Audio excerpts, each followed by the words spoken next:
What's up mga angkol? It's Joel's Motovlog at ngayon nandito ako sa may SYM Motor Key at tayo po ay magre-review ng Falcon 180i.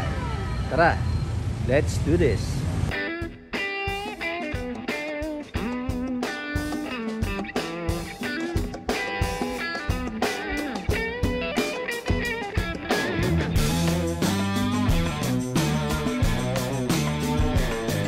Ayan, start tayo sa kanyang engine mga idol. Ito po ay single cylinder, single overhead cam, 4 valves, may lakas na 18.5 kW at 8,500 RPM. Maximum torque 17.2 Nm at 6,500 RPM. Ito po ay liquid cooled and fuel injected. So start tayo sa kanyang harapan. Ayan mga idol, meron siyang visor. Tapos adjustable po siya mga idol. Ito ang kanyang turning signal light. At ang kanyang headlight mga idol. Ayan, napaka-forma oh. Angas. Ito po ay naka all LED lights. Ayan mga idol, may ditagtag silang style dito. Dagdag angas pag sa gabi. Ito po ay naka telescopic. At may maliit na fender sa harap. Ayan, naka ABS na po. Naka anti-lock braking system. Syempre ito po yung naka mags type. Ayan, naka disc brake, dual caliper. At ang size ng kanyang gulong sa harapan is 110 by 80 by 40. Dito tayo sa kanyang side ay mga idol. May makita kayo dito na Euro motor. Ayan, kanyang footboard. At sa kabila, may emblem na Falcon 180i. At ito kanyang footrest. Ayan. Ayan, naka-liquid cool. Forma ng kanyang heat guard. Dagdag forma, nakabaso ng kanyang suspension sa likod. Ayan mga idol. At may sarili na tong butt guard. Ayan. At syempre ang gulong sa kanyang likuran, naka-disc brake na rin. Dual caliper, mags type.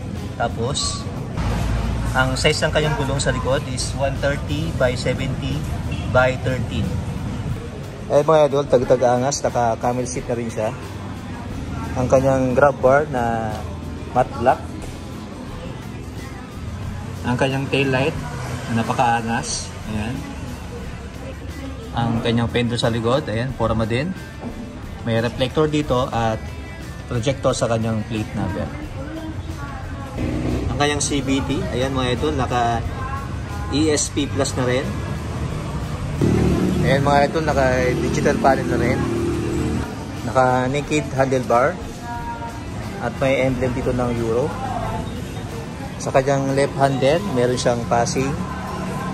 Ayan, high beam, low beam. Hazard. Left and right turning signal light. Ang kanyang busina. At sa kanyang right side naman, ayan, may idling stop system. Ayan, kung gusto mong naka-off ang ilaw, ito. At kanyang electric start. Ito ang kanyang fuel tank na may tank capacity na 8.5 liters. At may side pocket din sa gilid, sa may left. Ayan, at meron siyang USB charging port. At ito po ay naka-keyless. Ayan, check natin ang kanyang storage box. Ayan. Maluwag siya mga idol. Ayan. Kasya dito yung ano, kasyang half face na helmet. Ayan. Ayan ang itsura ng kanyang fuel tank. Open natin mga idol. Paandalin natin. Ayan. Yun. Ayos, forma. Paandalin natin mga idol.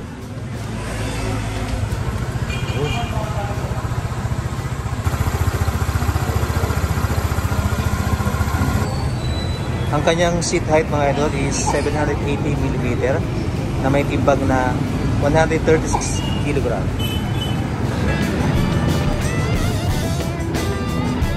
Ang Euro Falcon ADB 180i ay nagkakahalaga ng 129,900. Ang down payment is 10,000. Ang kanyang 36 months is 5,736. So ngayon mga idol, ang available na color lang is white. So isa pa lang yung stock nila dito sa may SYM Motor Key.